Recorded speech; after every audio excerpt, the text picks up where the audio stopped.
Hello guys, welcome back to my channel. তো এই ভিডিওটা শুরুতে আমাদেরকে পুলিশ স্টেশনের সিন দেখানো হয়, যেখানে চাও চাও ইন্সপেক্টর লইকে বলছিল, জানেন স্যার কাল রাতে কি হয়েছে? কাল রাতে চাংনুকে অন্য কোনো মেয়ের সাথে একেবারে বেঁচে ধরে ফেলেছে। আর ওই মেয়েটি আর কেউ নয়, জিআইও গ্রুপের ম্যানেজার ইউকাই ছিল। আর এখন তো লিদং বেচার পিছনে হাত ধুয়ে পড়ে গিয়েছে, আর সেও এক্সকিউজ দেওয়ার জন্য তাকে বলেছে, যদি আমাকে পেতে চাও তাহলে আমাকে জিআইও গ্রুপের সিইও বানাতে হবে। ইন্সপেক্টর লুই বলে, এটা আমার কোনো এক্সকিউজ মনে হলো না, কারণ সত্যিই যদি সে টাকার পেছনে পড়ে থাকতো তাহলে সে লিদংকে টাকার ডিমান্ড করতো বা এটা বলতো যে আমাকে বিয়ে করে নাও। এটা নেক্সট সিন আমাদেরকে মর্নিংয়ে দেখানো হয়, যখন বেচা ঘুম থেকে উঠে এসে দেখে তার মাদার ইন ল তার জন্য ব্রেকফাস্ট বানিয়ে রেখেছে। তার অনেক বেশি ভালো লাগে। অ্যান্ড তার মাদার ইন ল বলে, কাল চ্যাংনু বাসায় ফেরেনি, তোমার তাকে এত ছাড় দেওয়াও ঠিক হচ্ছে না। সে বাসায় ফেরো, আজ আমি তাকে অনেক বোকা দেবো।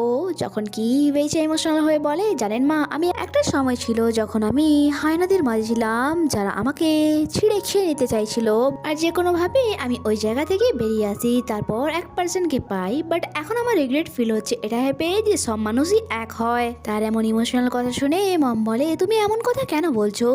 চ্যাংনু কি কিছু করেছে? তাহলে আমাকে বলো, আমি তাকে অনেক বকা দেবো। মেজে বলে, নো মম, এমনটা কিছুই নয়, আপনি আরামসে খাবার খান, আর আমি চাই আপনি সবসময় সুস্থ আর হেলদি থাকুন। ব্রেকফাস্ট শেষে সে তার জিনিসপত্র প্যাক করে সেখান থেকে চলে যাচ্ছিল। মমকে কিছুই বলে না, যখন কি মম তাকে বারবার জিজ্ঞাসা করতে যাচ্ছিল। অ্যান্ড দরজা খোলা মাত্রই সামনে লিদং দাঁড়িয়েছিল, যে তার লাগেজ নিয়ে তাকে সেখান থেকে নিয়ে যাচ্ছিল। যখন কি মম তো এখনো কিছুই বুঝতে পারছিল না। অ্যান্ড তাকে বলে, বেচা তাড়াতাড়ি বাড়ি ফিরে এসো, অ্যান্ড যদি তোমার কোনো প্রবলেম হয় তাহলে আমাকে কল করো। এরপর আমরা তাদেরকে কারে হয়ে যেতে দেখি, যেখানে বেচা লিদংকে এমন ফিল করাচ্ছিল যে তাকে সিইও বানিয়ে এসে তার উপর কোনো দয়া দেখাচ্ছে না, বরং তুমি এটা বলতে পারো যে আমার তোমার উপর অনেক বেশি দয়া হচ্ছে, কারণ এতদিন ধরে তুমি আমার পেছনে পড়ে আছো। আর সাথে সাথে সে এটাও বলে যে আমি সব থেকে বেশি হেট করি লিন সিয়াওকে, তাই আমাকে সেখানে নিয়ে চলো যেখানে সে থাকতো। আর লিদংও খুশি খুশি তাকে ভেলাতে নিয়ে আসে। বাট বেচাকে দেখে মনে হচ্ছিল তার ইন্টেনশন ঠিক নয়। নেক্সট সিনে ইন্সপেক্টর লিওকে চাও চাও বলছিল, স্যার জানে লিদং বেচাকে ওই বাসাতে নিয়ে এসেছে যেখানে লিন সিয়াও থাকতো। আমি বুঝতে পারছি না মানুষ এত তাড়াতাড়ি কি করে কাউকে ভুলে যেতে পারে।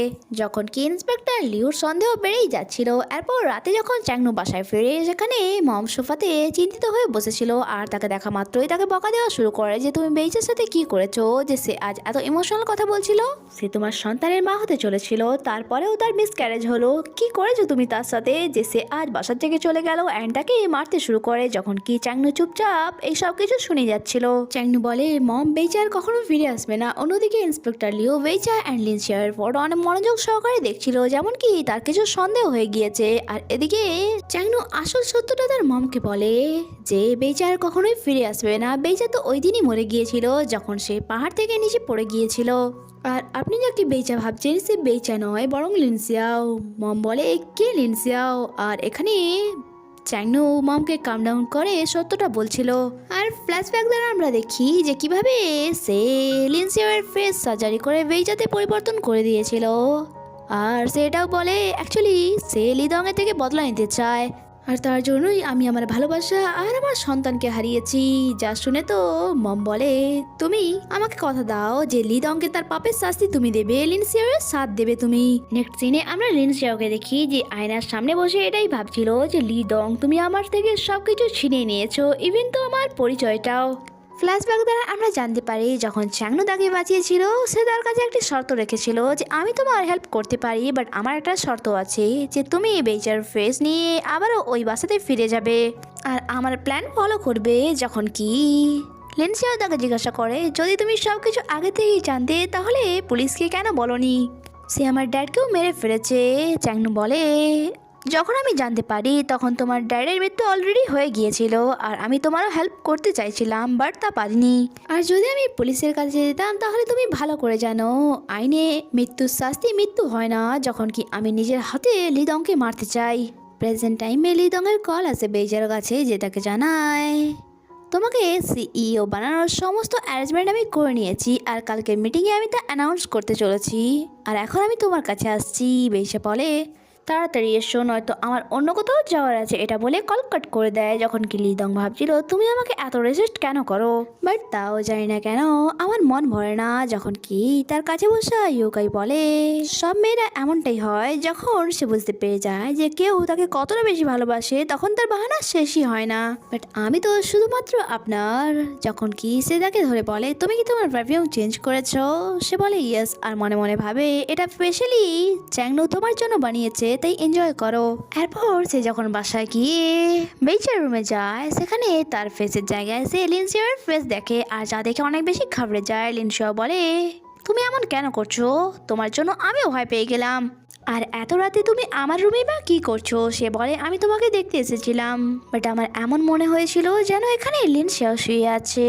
বেচা বলে এখন দেখে নিয়েছো, তাহলে যাও এখান থেকে, কারণ যতক্ষণ না তুমি আমাকে সিইও বানাচ্ছ ততক্ষণ তোমার আমার উপরে কোনো অধিকার নেই। বাট লিদং তাকে ফোর্স করা শুরু করে দেয়, বাট তার এমন চেঞ্জ বিহেভিয়ার তার একদমই ভালো লাগে না।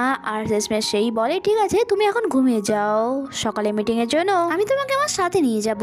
এরপর যখন সে রুম থেকে যাচ্ছিল, রুমের বাইরে তার মম দাঁড়িয়েছিল, যাকে দেখে সে বলে মম রাতের এই টাইমে আপনি এখানে কি করছেন।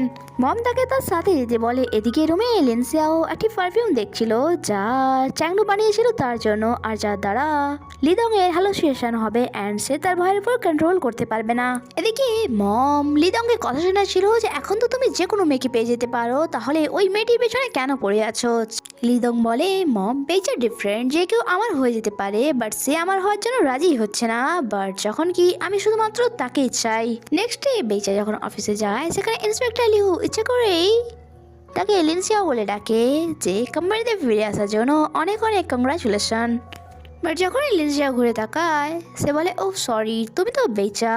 আর বেচাও তার সন্দেহ বিশ্বাসে বদলাতে দেয়নি, আর তার সাথে নর্মাল বিহেভ করে সেখান থেকে চলে যায়। আর সুযোগ বুঝে এসে চ্যাংনুকে মেসেজ করে জানিয়ে দেয় যে মনে হয় ইন্সপেক্টর লিউর আমার উপর সন্দেহ হয়ে গিয়েছে। আফটার দ্যাট সে রিপোর্টারদের সামনে ইন্টারভিউ দিচ্ছিল, আর এই সুযোগেই সে আরও একটি অ্যানাউন্স করে দেয় যে লিদং আমাকে সিইও বানানোর সাথে সাথে তার শেয়ার থেকে 10% শেয়ার আমাকে দেবে। যা শুনে লিদং অবাক হয় অ্যান্ড ভাবে এটা আবার কোন নাটক শুরু করলো সে।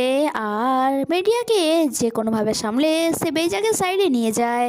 নেক্সট সিনে আমরা ইন্সপেক্টর লিউকে দেখি যে বেইচার হেয়ার এনে চাও চাওকে দিয়ে বলে এটা ডিএনএ টেস্টের জন্য ল্যাবে পাঠাও, সেই হেয়ারের সাথে যা আমরা ওই দিন চ্যাংনুর ক্লিনিকে পেয়েছিলাম। চাও চাও বুঝতে পারছিল না অ্যান্ড সে বলে যখন দুটো হেয়ারই বেইচার, তাহলে এটা আবারও ডিএনএ টেস্টের জন্য ল্যাবে কেন পাঠাতে হবে। আপনি এটা বলতে চাইছেন না তো যে এখন যে বেইচা আছে সে বেইচা নয় বরং লিনসিয়াও।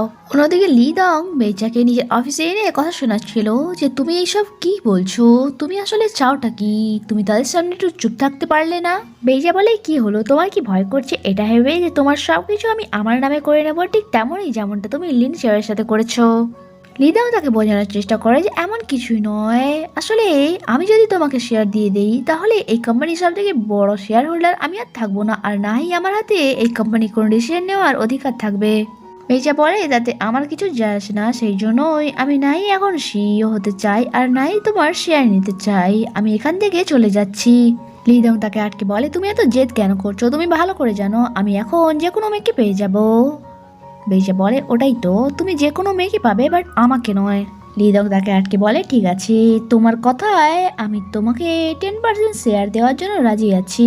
বেইচা বলে আমি তোমার সিনসিয়ারিটির অপেক্ষা করব। এটা বলে সে সেখান থেকে চলে যায়। কিছুক্ষণ পর তার কেবিনে ইউকাই আসে যে বলে বাইরে আপনাকে নিয়ে নানান ধরনের কথা হচ্ছে যে আপনি একটা সামান্য মেয়েকেও কন্ট্রোল করতে পারছেন না, তোমার শেয়ার তাকে ট্রান্সফার করা ঠিক হবে না, কারণ তুমি ভালো করে জানো এটার ফল কতটা খারাপ হতে পারে।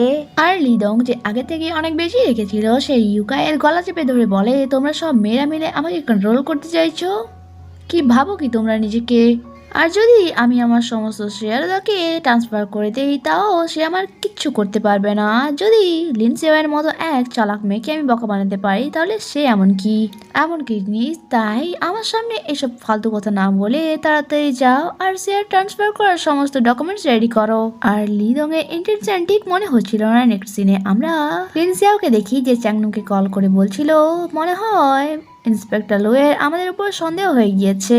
চ্যাংনু বলে তুমি চিন্তা করো না, কারণ ইন্সপেক্টর লুই আবার একটি কনফিউশনে পড়তে চলেছে, তাই তুমি তোমার প্ল্যানে ফোকাস করো অ্যান্ড এটাতে ইউকাইও তোমার হেল্প করবে।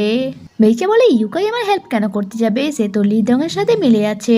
চ্যাংনু বলে তুমি চিন্তা করো না, কারণ তার প্রাণ ভোমরা আমার কাছে আছে। আর পলিন সেও যখন মিলাতে পৌঁছয় সেখানে লিদং এর মম তাকে আটকে নেয় আর একটি মেয়েকে দেখিয়ে বলে তার নাম ভিভি আর তার বডি ফিটনেস আর তাকে দেখতে তোমার দেখে বেশি সুন্দর। আসলে সে বেইচাকে জালাস ফিল করানোর চেষ্টা করছিল, বাট বেইচা বলে বাহ এটা তো ভালো কথা, এই মেয়েটিকে তোমার ছেলের সাথে ভালো মানাবে। যখন কি ভিভি তাকে কোয়েশ্চেন করে লিদং এর সাথে তোমার কি সম্পর্ক, বেইচা বলে আমাদের সম্পর্কটা একটু বেশি কমপ্লিকেটেড। প্রথমে তো আমরা একে অপরের সাথে রিলেশনশিপে ছিলাম, তারপর একে অপরই আলাদা আলাদা কাউকে বিয়ে করি, আর তারপর আমরা আমাদের পার্টনারকে ডিভোর্স দিই, এখন আবার রিলেশনশিপে এসেছি।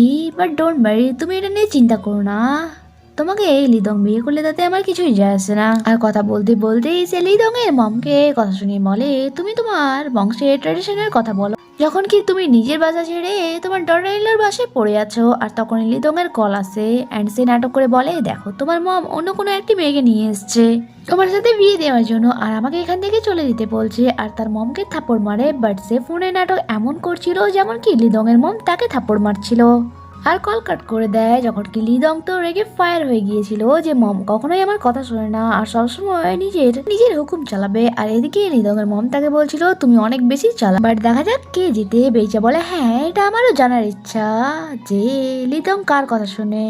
আর এখানে এই ভিডিওটি শেষ হওয়ার আগে কি হয় তা জানতে স্টে কানেক্টেড। ভিডিও ভালো লাগে থাকলে লাইক আর কমেন্ট করবেন। দেখা হচ্ছে পরের এপিসোডে, বাই বাই।